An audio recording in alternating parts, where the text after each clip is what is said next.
I often think the art of writing poetry is the art of overhearing yourself say things you didn't know you knew, and quite often didn't want to know, thank you very much, because you were quite happy in your old identity before the truth broke open.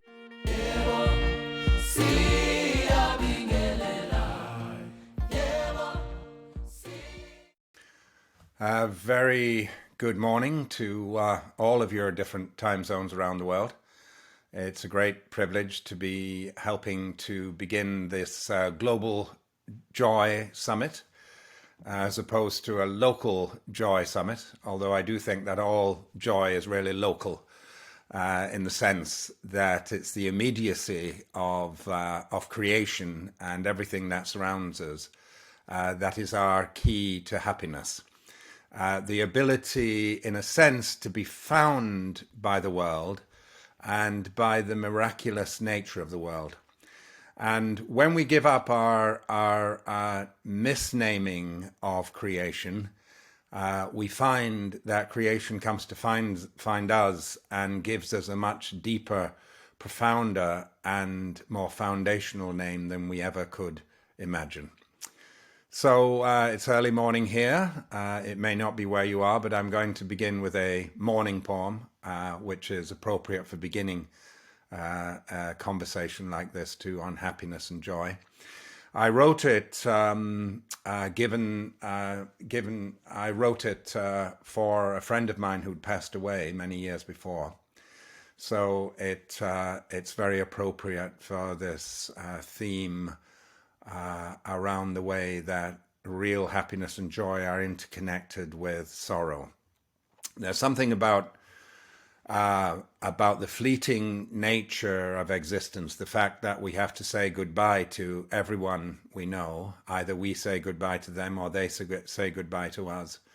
And there's no exceptions to that, actually. Every human being has had to say goodbye to everyone they know one time or another, either voluntarily or involuntarily. But the great dynamic at the center of that is once we've given ourselves over to the full grief of loss, on the other side of it lies the understanding of privilege, actually, that we were actually privileged to be on the planet together. And who could have believed that you could have been thrown together with all the millennia of human history for this period, and that you could actually have lived in the same place and known each other. So this is about the joy of friendship, a friendship that's past, but a conversation that's still alive, and a conversation that emboldens my own relationship to creation. I wrote this for a good friend of mine, John O'Donoghue.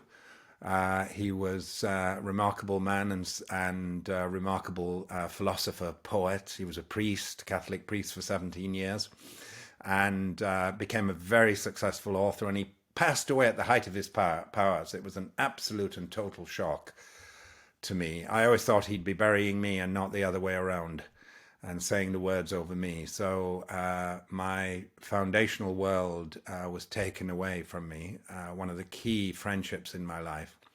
And I always say that the only cure for grief is grief itself, to actually feel fully the way that you're no longer connected in the way you were. And I always think falling into grief is like falling in love, actually. You keep falling and expecting to land somewhere, and you just keep falling, actually. But eventually some foundational place catches you.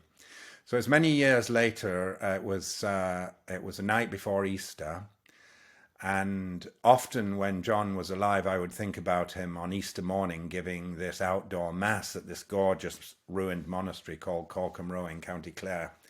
And at 10 o'clock at night, I'd be thinking about him getting up at 6 to lead this ritual greeting of the sun, the coming back to life, the metaphorical and mythical coming back to life of the world.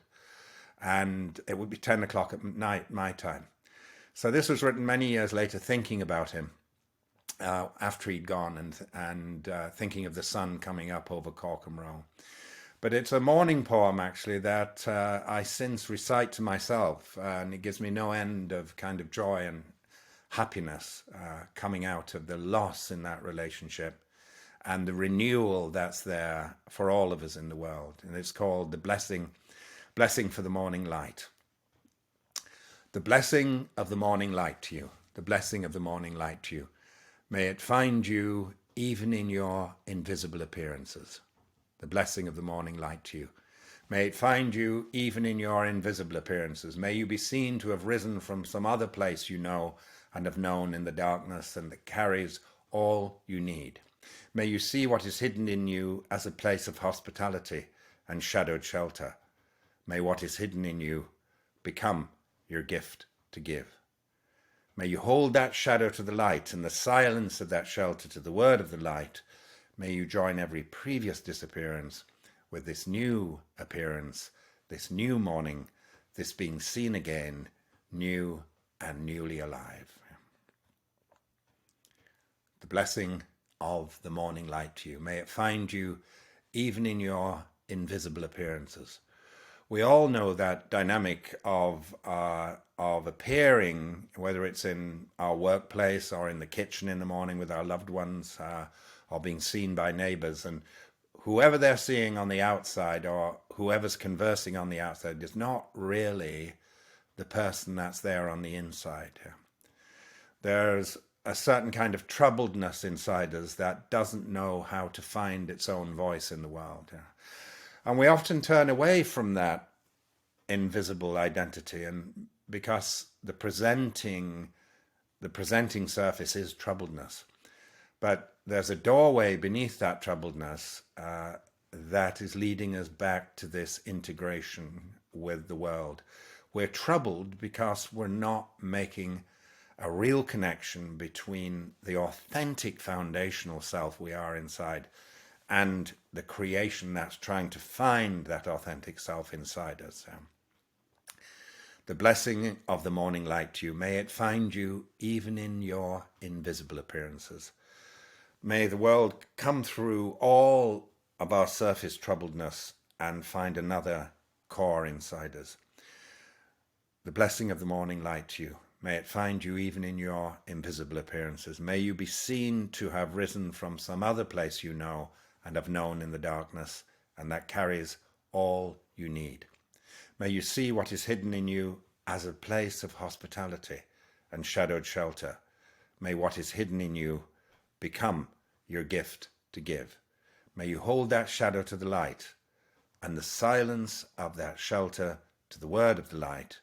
May you join every previous disappearance with this new appearance, this new morning, this being seen again, new and newly alive. May you join every previous disappearance with this new appearance, this new morning, this being seen again, new and newly alive. I often think the art of writing poetry is the art of overhearing yourself say things you didn't know you knew. And quite often didn't want to know, thank you very much, because you were quite happy in your old identity before the truth broke open your settled sense of surface self. And I overheard myself writing this line, may you join every previous disappearance with this new appearance. It was a kind of shock to my system as I realized I've been through so many disappearances in my life. When you think about it, if you were to go back to your adolescent self from your present level of maturity in your life, your adolescent self would be shocked by who you'd become and what your priorities were. And you'd have to sit down and explain to them all of the different thresholds you'd been through to become the person you are now. Your younger self wouldn't recognize you now in a way. We've all of us been through so many sorrows and deaths in this life in order to come alive again into the new dispensation and level of maturity that's needed in our existence. We have to let go of the smaller forms of generosity we were living out in order to make way for these greater forms of generosity and indeed happiness. May you join every previous disappearance with this new appearance, this new morning, this being seen again, new and newly alive. May you join every previous disappearance. So it's really quite amazing to think then that I must also be actually rehearsing for the next disappearance in my life. Yeah. And what would it be like to go there willingly, actually, to actually allow myself to be undone at the surface, yeah, consciously, instead of being dragged into the next epoch of my life, the next dispensation of my existence. Yeah. You know, when we look out at the created world, we look out and it's in almost every part of the world, we go through we see these seasonalities around us. We see spring with things hidden and starting to appear, whether it's grass or crocus, you know, or leaves budding on the trees, yeah. And then we get the effulgence of summer, and then we get the autumn, where things start to turn and the leaves start to fall, yeah. And then quite often we get a winter, yeah. And we may not live in the northern hemisphere, but there are certain forms of winter in every climate, actually. I lived on the equator in the Galapagos Islands, actually, for a couple of years, and there's a certain kind of winter there, actually, where things hibernate. The climate changes, things have to rest, things have to disappear in order to reappear again, yeah. But quite often we look out at creation, and one of the great sources of our unhappiness is we say, well, that's wonderful, God, but I just want the first half of the cycle, when everything's on the up and up. And when things are disappearing, and when I'm disappearing and falling away, I'm going to look elsewhere. You know, I'm not going to participate. I'm not going to have that conversation. Yeah. Which means that most people are at war with reality 50% of the time, waiting for the season to come round to where we're growing again. But what would it be like to feel just as alive when you're falling apart, when you don't know what's going on? Those 3 days and 3 nights of the cycle of the moon, when there's no moon at all, actually, where you're actually not supposed to know. And if you did know something, it would be the wrong thing. If you did say something, it would be the wrong thing to say. If you did have a plan, it would be disastrous. Yeah? If you did set off in a certain direction, it would be the wrong direction. No, you're just meant to not know. You're meant to live wherever the cycle has brought you. You're meant to start close in to where you are. This is a piece called "Start Close In," and it's about just starting at the center of your own body, in your own breath, not trying to be someone else, not trying to be living in a different world other than the world we're living in, not to live in an abstract, but to start from this incredible center. I mentioned my friend John O'Donoghue at the beginning there. One of the things he used to say as a priest was to his congregations, he would say, you know, the great miracle of life is not the turning of water into wine, or the loaves and the fishes feeding the 5,000, you know, or walking across the water on the Sea of Galilee. He said the great miracle of life is that there's something rather than nothing. Yeah. And you actually get to be part of that something.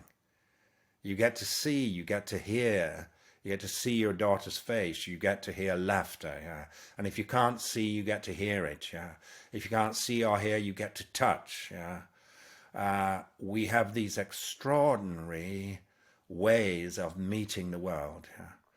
And we have so many allies in this world. We have the color blue in the sky, or this morning it's different shades of gray, actually, in the Pacific Northwest of the United States, where I make my home now. Yeah. It's the leaves falling off the trees here in the Northern Hemisphere as autumn comes on, and the breeze and the wind blowing through, and the sudden chill. It's a privilege to feel all of those things. Even the first chill of winter is miraculous, actually. So I wrote this piece as a kind of reminder to myself of where to start, which is right here and nowhere else. Yeah. Start close in. Start close in. Don't take the second step or the third. Start with the first thing close in, the step you don't want to take. Start with the ground you know, the pale ground beneath your feet, your own way to begin the conversation. Start close in. Don't take the second step or the third. Start with the first thing close in, the step you don't want to take. Start with the ground you know, the pale ground beneath your feet, your own way to begin the conversation. Start with your own question. Give up on other people's questions. Don't let them smother something simple. To hear another's voice, follow your own voice. Wait until it becomes an intimate, private ear that can then really listen to another. Start right now. Take a small step you can call your own. Don't follow someone else's. Don't follow someone else's heroics. Be humble and focused. Start close in. Don't take the second step or the third. Start with the first thing, close in, the step you don't want to take. Start close in. Don't take the second step or the third. Start with the first thing close in, the step you don't want to take. I often think that by definition, the courageous step in our life is the one we don't want to take. And often you can start on the road to your own happiness by simply asking yourself, what's the conversation I don't want to have? What's the step I don't want to take? What's the exchange I don't want to begin? What's the feeling in my body I don't want to have? And almost always that's exactly where we're supposed to turn our face. And to begin with, it's this troubled door, but beneath that door is the door to everything, actually, including our happiness and our joy. Our troubledness is the diagnostic of our lack of integration with the world. And we need to actually just fall against that door. There's a lovely moment back in the Pali texts, the earliest texts we have written about Buddha's talks and his followers. And there's one lovely moment where one of the less virtuous members of his entourage, a fellow who would listen to Buddha's talks during the day and then he'd be out drinking and carousing in the evening and coming in with a hangover in the morning. But he would attend, every day. But one day he plucks up the courage to ask Buddha about his own approach. He says to Buddha, listen, Buddha, you're so virtuous and so are so many people here who follow you. But I take a step forward and then I fall down. And I'm constantly falling down. He said, do you have any advice for me? And Buddha looked at him with great compassion and said, yes, just fall forwards. Yeah, just fall forwards. Fall forwards into your life against what you think is a barrier or a doorway. Yeah. Have faith. Yeah. In where you're being invited, even by your own troubles and your own sorrows. Yeah. See them as a kind of compassionate invitation to your own integration and eventually what we understand as joy and happiness.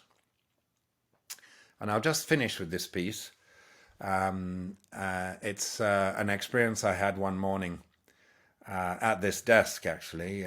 Just in front of me there are two French doors here, and often on a lovely spring or summer's morning I'll have the door ajar and I can hear the bird song outside. And one of the most beautiful species of bird song in the spring is the first sound of the red-winged blackbird. And it's the sound of spring, actually. When you hear the red-winged blackbird in the Pacific Northwest, you realize spring has come because the red-winged blackbird has flown from the south and arrived here. And it just happens to be a really, really beautiful song at the same time. And I was sat at the desk with an empty page and my pen poised above it.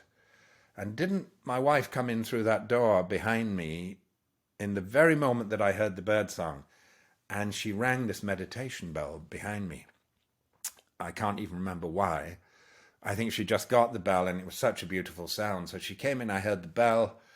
I heard the blackbird, and there was this incredible joy and unification that occurred in me at exactly the same time. So this is called, and I said, hold on, I can't comment on the bell, I have to write. So I wrote this piece. It's called The Bell and the Blackbird. The bell and the blackbird. The sound of a bell still reverberates. The sound of a bell still reverberating, or a blackbird calling from a corner of the field. The sound of a bell still reverberating, or a blackbird calling from a corner of the field, asking you to wake in this life, or inviting you deeper into the one that waits. Asking you to wake into this life, or inviting you deeper into the one that waits. Either way takes courage. Either way wants you to become nothing but that self that is no self at all. Wants you to walk to the place where you find you already know you'll have to give every last thing away. The approach that is also the meeting itself, without any meeting at all. That radiance you have always carried with you as you walk both alone and completely accompanied in friendship by every corner of creation crying, Alleluia. The approach that is also the meeting itself, without any meeting at all. That radiance you have always carried with you as you walk both alone and completely accompanied in friendship by every corner of creation crying, Alleluia. Thank you very much for the listening ear, and I wish you all a very, very good and joyous conference. Thank you for joining us.